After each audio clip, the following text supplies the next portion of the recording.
Together, growing in faith, changing communities. Jesu Kristo. Tabazali kunezinto ezifisa sizibuke masibuka ivangeli likaMateyu chapter 2 verses 13 kuze kube verse 23. Iphuzu lokuqala emfisa silibuke kwathi sezihambile izazi ingelosi yenkosi yabonakala kuJosefa emaphusheni. Kunezinto ezimbili emfisa ukuba sithi ukuyibuka kancane. Eyokuqala ileli gama elithi sezihambile. Yavuka mina ukuba sithi ukuyibuka kancane lenkonzo yokuthi ekugcineni abantu bazoshiya, abantu bazohamba, abantu bazokhula, abantu bazoba nezidingo zabo ekumele ukuba bazenze. Angenze umzekeliso sisebancane kwakuthi makukhisimusi bonke abazali bethu basiqoqe siyohlanganyela emakhaya, sihlale mhlawumbe endlini kagogo, sivakashele ugogo okanye umkhulu. Kodwa kwakuyinto esikhule ngayo ukuthi njalo ngokhisimusi thina siya kagogo siyohlangana. Kodwa uthe angashona ugogo, mhlawumbe abanye bethu baqhubeka abazali basiyisa ndawonye, kwathiwa ngokhisimusi sonke njengomndeni sizohlala. Kodwa abantwana kuthe ngokukhula kwabo bashada, baganwa, baganelwa. Omunye obekumele eze nomzali wakhe akasakwazi ukuza nomzali ngoba unkosikazi okanye umyeni naye ufuna ukuvakasha bazenzele izinto zabo. Esoyibona yakuyona yokuqala ithi eventually abantu bazoshiya, bazohamba. People grow up, but sometimes people grow apart from each other. Enye into ekumele sibhekane nayo njengabantu ethi abantu bazoshona. Uma sebeshonile bazoshiya, sizosala sisodwa, okanye nami uqobo ngizobashiya basale bebodwa.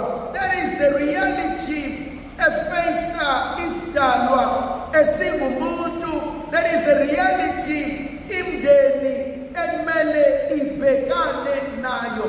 Ukuthi asisahlanganyeli akusho ukuthi sesixabene, akusho ukuthi asakhulumisani, akusho ukuthi sekumele sidubane. Elinye iphuzu engifisa ukulibheka, uhambe kanjani ekhaya? Khona omunye umuntu othi bese ahambe ekhaya, ahambe kahle ngey'busiso, ahambe kahle. Siyazi uhlala kuloya muzi wakhe, siyamazi uqashe kuleya ndawo. Lowo muntu uhambe nesibusiso somndeni, uhambe nesibusiso sabazali, siyamazi nanokuthi wenzani empilweni. Kodwa futhi khona abanye abantu ababodane bahamba, abanye bahambe bengavalelisanga, abanye bahambe beyovakasha, abanye bahambe abaphindanga babuyela emuva ekhaya. Khona abanye abantu emakubo nasemakhaya abo abaziwa la behlala khona. Ayusibani wahamba eGoli, uhlalapha eGoli asazi kahle kodwa kuthiwa useGoli. uSibanibani waya eThekwini asazi kahle kodwa kuthiwa useThekwini. And you soon realize umndeni awazi la engihlala khona. Umbuzo engeke ubuze ukuthi uma ukufa kuthiwa uyangifika, bayotshela bani, bazobiza bani, ngoba la ekhaya akekho owaziyo ukuthi ukephi la engihlala khona. Sekuba khona olunye uhlobo lomndeni as well la ongavakashelwa khona amalunga omndeni. uSibanibani selokhu afika uhlala la ekhaya, sazi yena nenkosikazi ney'ngane akakaze avakashelwe umuntu, akakaze a-introduce umuntu athi nangu uma, nangu ubaba, naba abafowethu, naba odadewethu. And so bakhona into eyenzakalayo athi umuntu semphelele njengoba nje. Kodwa akulona iqiniso. Umuntu akaqhumi etsheni. Umuntu uvela phakathi komndeni. Umuntu uvela nabazali. Angiphiki ukuthi imndeni iyaxabana. Angiphiki ukuthi imndeni iyangqubuzana, ishayane, izondane. Kodwa akukho umgomo wokulahla umndeni. Noma ningaxabana, noma ningazondana, noma ningafakana inkantolo, kodwa ekugcineni sonke siyadingana njengomndeni. Bese kuba khona abanye abathi mase bezibona bengcono, ebese beyathuka badelele la ebavela khona. Sithi isiZulu noma isintu isihlahla kasingcoliswa, kodwa especially noma lakhona sithi isihlahla besisebenzisa u-NY uqhubeke mawusazi. Abahlakaniphile bathi mntanami awukhameli phambi komnyango, mntanami awukhambi ngaphansi kwesihlahla, ngoba ngelinye ilanga lizoshisa izulu, umthabo wakho uzonukela thina sonke. Thandwa zami, angifuni ungasho umuntu nomuntu uyawudinga umndeni. Ngenzeka manje angudingi, ngenzeka manje I'm well off, ngenzeka manje ngi-right, kodwa mangabadinganga mina, mhlawumbe abantwana bami bazodinga umndeni. Elinye iphuzu emfisa ukulibheka uma sibuka lezi zazi ezihambayo, lithi izwi likaNkulunkulu zithe sezihambile, ingilosi yenkosi yabe isifika nomyalezo. Ukhona abantu empilweni, ubukhona babo empilweni yami, empilweni yakho bukudicilele phansi. Khona abantu okuthi makufike bona empilweni yakho, you realize ukuthi you are losing instead of gaining. Khona abantu by nature bangama-parasites, bangamakhizane, bangamazenze, bahlezi bezicabangela bona. Sanibonani ninjani? Ngawudlala nje umdlalo nani? Ngawudlala umdlalo nixolele makudlaleka, ngiyadlala. Khona abantu abahlezi bethi amaholidi yabo sizowakhetha kamasipalabala. Bathi amaholidi sizowakhetha kasipalabala. Afike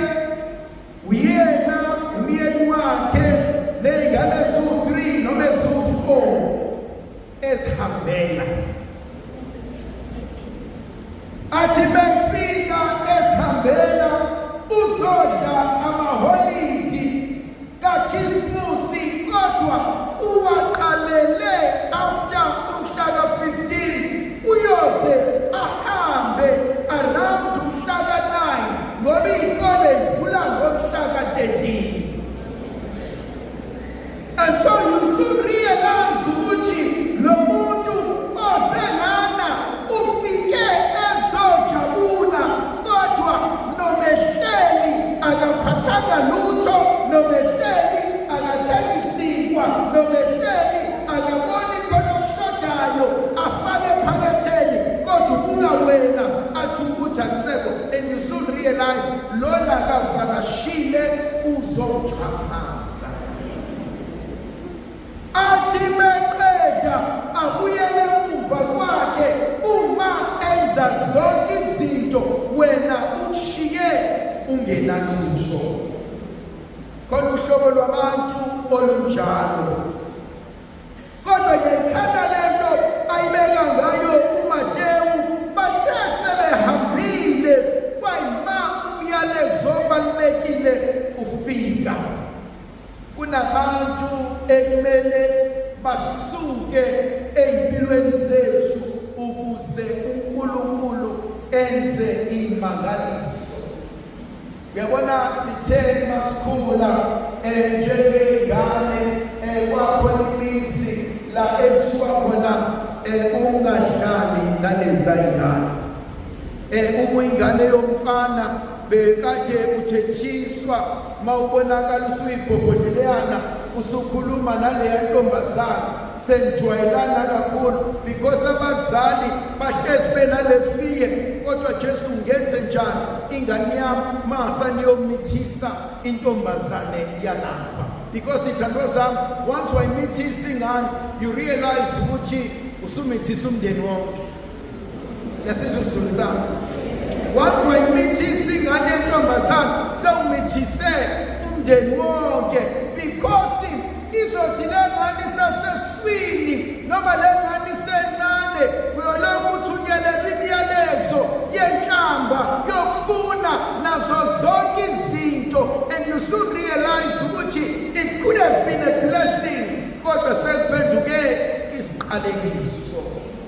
Kwesinye isikhathi inkinga ayikho kulo wesifazane enithandana naye, kodwa inkinga isemndenini ozala le ntombazane noma lo mfana engithandana naye.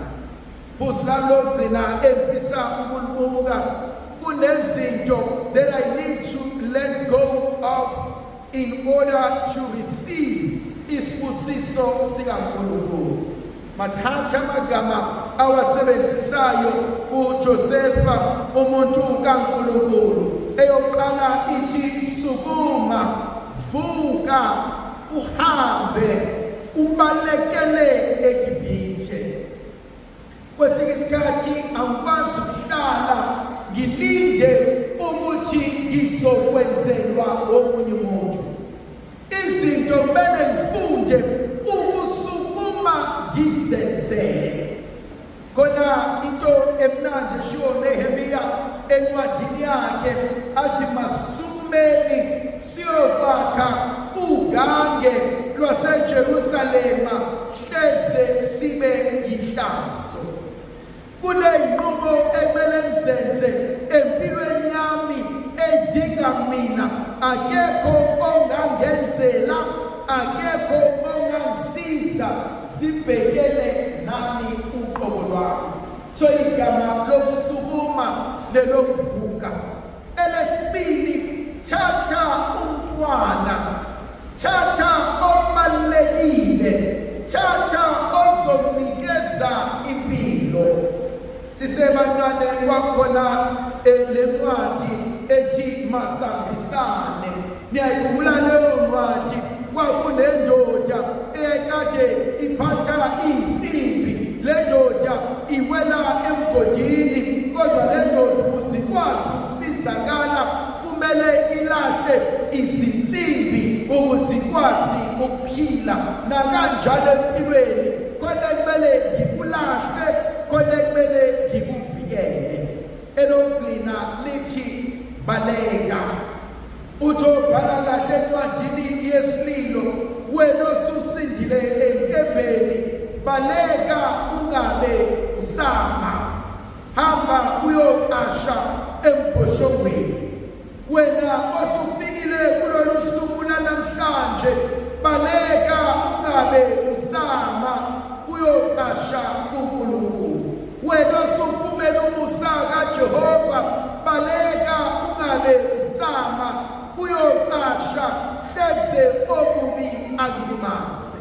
Sisebancane kwenzeka ngelimini ubaba ephuma emsebenzini angene ekhaya athi ukhohlwe into yokuphuza, athi bephuma eyoyithenga esitolo ahlangane nabafana ngasesangweni bamgwaze ashone. Bathi abantu abadala kodwa usibanibani esengenile ukuyeleleni ngaphandle. Wena uNkulunkulu asekubusise ngesonto lokugcina kulonyaka, ungamsabuyele emuva hleze okubi ungenzeka kuthina. Ngoyise nendodana nomoya oqinileyo.